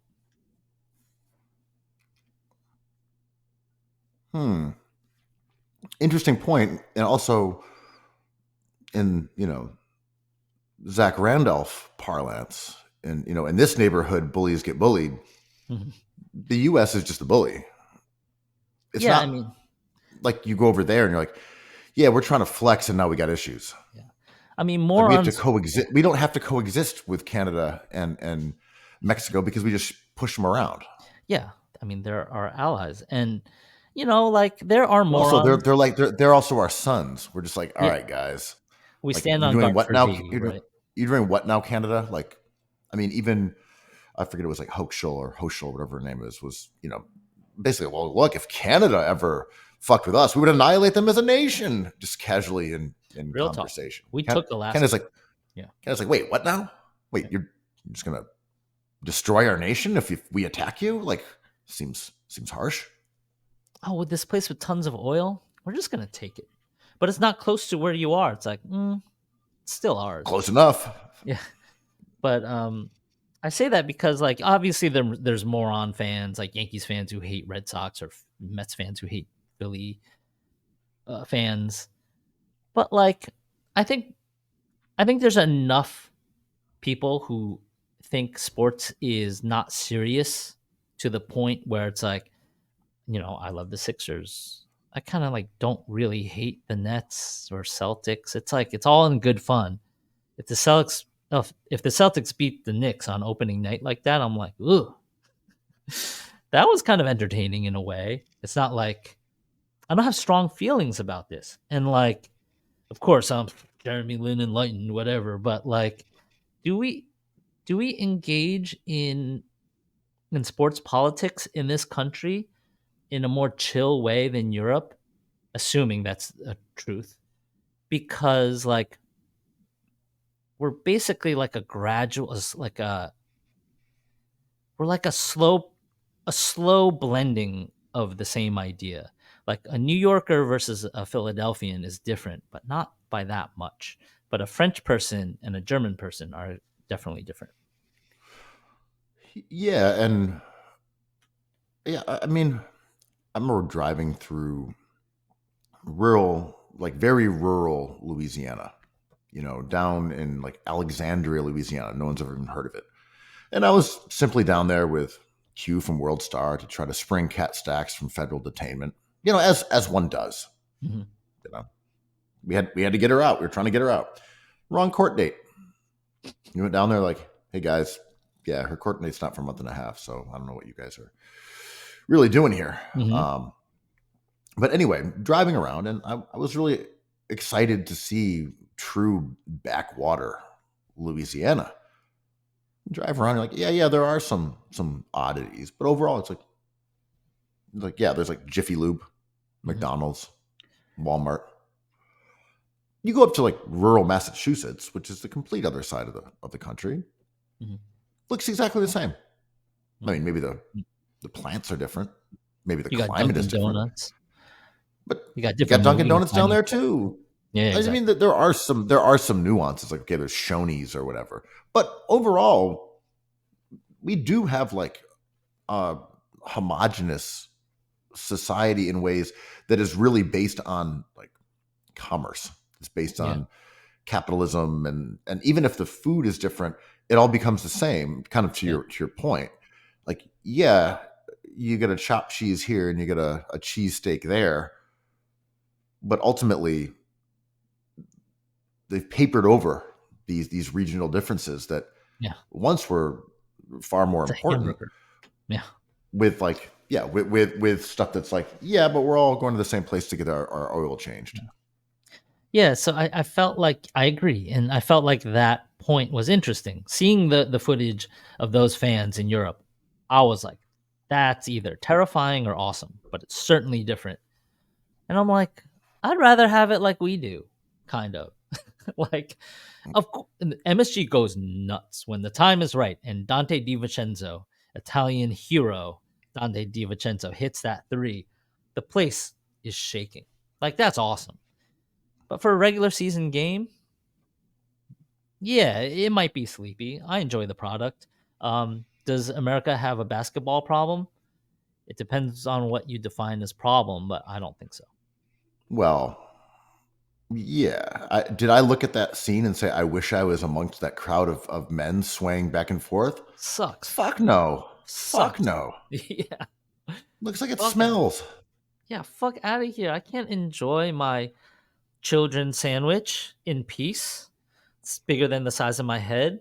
I can't enjoy my like $40 double vodka soda and beer night. Like, It's so difficult to spear your lava meatball when you're yeah, swaying side to side. The meatballs are just cascading from either side of the cardboard container. yeah. I mean, I might be washed because I don't want to go to Coachella anymore unless someone like transports me there. I can sit on the side of the stage and transport me back to my bed. But like, hooliganism is awesome because it's interesting, but it's not more advanced or it's not more interesting. It's not more. It's not morally superior in terms of a sports context, right? Passion is Well, not ethical. well, right. I mean, that's the funny part. Is like America has a sports culture. We're not beating each other senseless No. enough before games. Like, well, you know, these things of like the people swaying and going crazy is like, you know, that's kind of a dark path that Yeah. you're suggesting that we should go down. Yeah, I agree. Do you see Oh my that? God, MSG's like a clan rally. I'm like, yeah, but you just said basketball is a culture problem. You want us lighting fires. Like, what do you want? Come on. Did you see that football guy on TikTok knocking out those two kids who were wearing like opposing jerseys? I believe he was a Ravens fan, took a tough loss. He's like, I'm about to punch somebody. Finds these two kids and knocks them out. I think he's looking at like some sort of heavy 55-year possible sentence. I mean, He's that's not. what we're missing Yeah, from exactly. basketball. Like, what the fuck? Like, in a micro way, I'm always like, I feel I'm wrong here, but I'll be sitting in the garden, probably next to you and next to somebody else, and the whistle will blow, and it's a foul on Alexei Shved, and they're like, that wasn't a fucking foul, these refs, and I'm like, he fouled him. You can't knock someone over, and I'm like, oh, I'm just being a dick here. Yeah, feel the way that you want to feel about your home team. But that was clearly a foul on Alexei Shved. Like, what are we doing? Like, save it for some real shit. Don't waste your energy on this stuff. I mean, I'm with you on that. Like watching a game at a bar is like, not a fucking foul. You're like, yeah, it's definitely a foul. Yeah, it usually is. And also, especially even with announcers, Yeah. like you're just a homer. Like, come on, just. Yeah. And they'll be like, no foul, and they'll watch the replay and be like, yeah, maybe you got him there on the elbow. It's like, Yeah. like you don't have to be the outraged guy all the time. You can watch the game and wait for the replay. Yeah. Come on. Oh yeah. I guess there was some contact there with this. I guess he got him with the body. Maybe hit his elbow. Fingered him in the eye. Yeah. Mhm. I guess it's an okay call, but I don't like it. Back in the day, that would never have been a foul. Not in my era. Save it for the real debates. Like, is the Dwayne Wade statue anatomically correct? I love the genre of bad statues. It's fantastic. Incredible. Yo, shout out to Dwayne Wade statue. Yeah, the Wade one's awesome. It looks like Antoine Like, Walker, right? Employee number 8. He makes baskets. it looks like him, but I just feel like if someone sent me that phone, like, who is this? Yeah, I'd be there like all day. Like, oh, who is it? Samuel Jackson in I don't know, the movie about the shark? Like, nope. Oh, fuck. LL Cool J in the movie about the shark? Nope. I saw the memes Tom before. Berenger, Platoon? No. I saw the memes before the sculpture itself, and I thought it was like some celebrity like streamer that I had never heard of. Is this some super famous dude making a joke about Dwayne Wade? I'm like, oh my god, no, it's a sculpture in his likeness. I love it. I love it so much. It's nothing as good It's as the Jesus painting that was retouched to look like an amorphous like crash test dummy. yeah, I mean that's a great one. Also, all the stuff with like robots are great too. Like the Mm-hmm. memes of like, okay, this is like your helpful robot, and like that one image where it's like when you ask your robot to like I don't know, make you a meal at 3 a.m. It's just that It's like side eye from I Am ghostly, Robot, right? yeah. But yeah, Yeah, memes coming the back. Wade one, yeah, that's going back. Yeah, the Wade one is pretty phenomenal in that regard. One thing, just before we leave this pot of perfection, you mentioned like the age of chuckers and Cam Thomas. Anthony Davis is not one of them. Luka is not one of them. I mean, we know who they are. Is this a carry on or the continuation of an era where guys who score a ton of points are not necessarily the best players in the league? Like, are we gonna really see that this year? Maybe because we saw Jalen Green sign a strange contract, 2 years guaranteed, 1 year player option with Houston. He can put the ball in the basket. The knock on him is he's kind of a one dimensional player. He doesn't really do much other than that. And he, not to use this analogy always, but he takes up the oxygen in their offense. You have right down to players like Jordan Clarkson, Kyle Kuzma, Jordan Poole, famously. It's like, oh, these guys on any night can go for 45 points, but like their prototype of a player isn't necessarily one that wins you the most games or puts you in a position to win a championship. But we see a proliferation of them. And I think it's just like you can't walk away from value no matter what kind of value it is. And if you're Houston, you have to ride with this type of player. And if you're Washington, you're like, we can't get our hands on another good player. So like Jordan Poole is ours. Don't you just work with what you have? I mean, I think you're correct. I like looking at the top 10 in points per game and seeing new faces in there like LaMelo Ball and Maxi and Cam Thomas. I think that's Stay fun. healthy. Come on. I also look at that and say they probably won't be there. Like, well, this is just too LaMelo's early, too and we're going to good to get be some. a scoring points like that. The value of LaMelo Yeah, I Ball mean, isn't scoring. yeah. I mean, LaMelo to me is awesome, and I'm going to claim my LaMelo better than Ant stock at some point if he can stay healthy, because I think he's always been the best of all those young guys. Mhm. Whether we're talking about Ant or John Morant, who's also he's played pretty well to start the season, but to me, LaMelo has always been the best because he's such a brilliant passer. Mhm. And yeah, the fact that he's averaging 32 a game is kind of cool, but I wouldn't say that's going to hold up. Maxi averaging 31 a game You don't on want him like doing that. Yeah. pretty wretched efficiency. And if the Sixers are relying on Maxi scoring 30 points a game, that team is going to win 22 games. Yeah. So like that is not ideal. Cam Thomas though, he's going to score. He's going to average 30. Yeah. And Like and fans love that scorers. guy is that guy. Yeah, yes, I'm just saying he is a legit bucket. Cam, oddly enough, I understand why he's a cult hero amongst Nets fans. Mhm. He really is fun to watch because there's no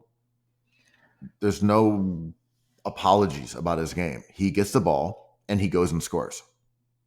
And There's no, he yeah. doesn't even threaten to pass. He doesn't even think about doing anything else. He gets the ball. He's like, it's time to score.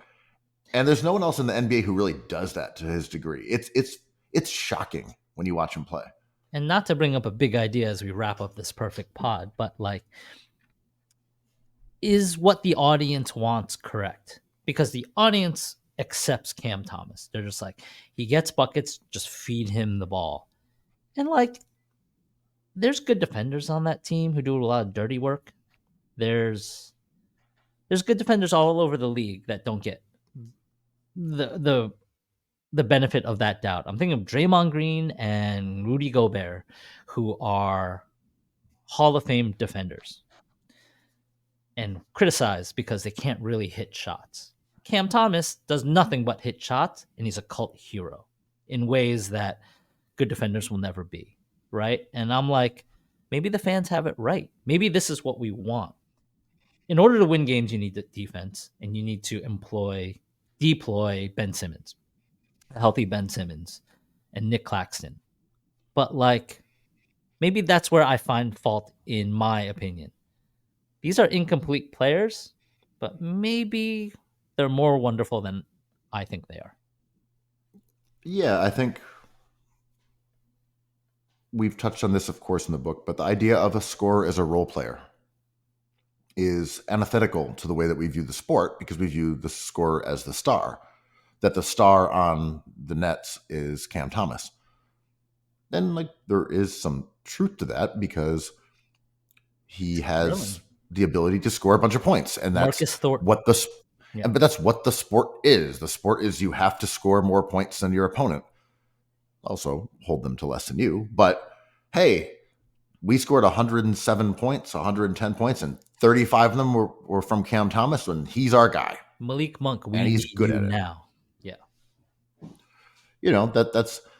It is more appealing than Danny Green. Danny Green retired, and he was like, you know what? I could have been a really good role player or something like that. And I was like, dog, you were. You were a great role player. James Posey. But role players, unless they are incredibly unique, generally don't engender the same kind of love that a scorer gets. Like, that's the sport. But I think our accountability as truth tellers and perfect podcasters is to make sure that these things are viewed at least in the same realm. Mm-hmm. That a scoring role player who's good at it should be acknowledged in the same way that Rudy Gobert should be acknowledged. As even though Rudy Gobert is reverse mogging on us. You know what isn't reverse mogging on anybody? Perfect podcast? Woo! Woo! Cookies. I love cookies. I love cookies.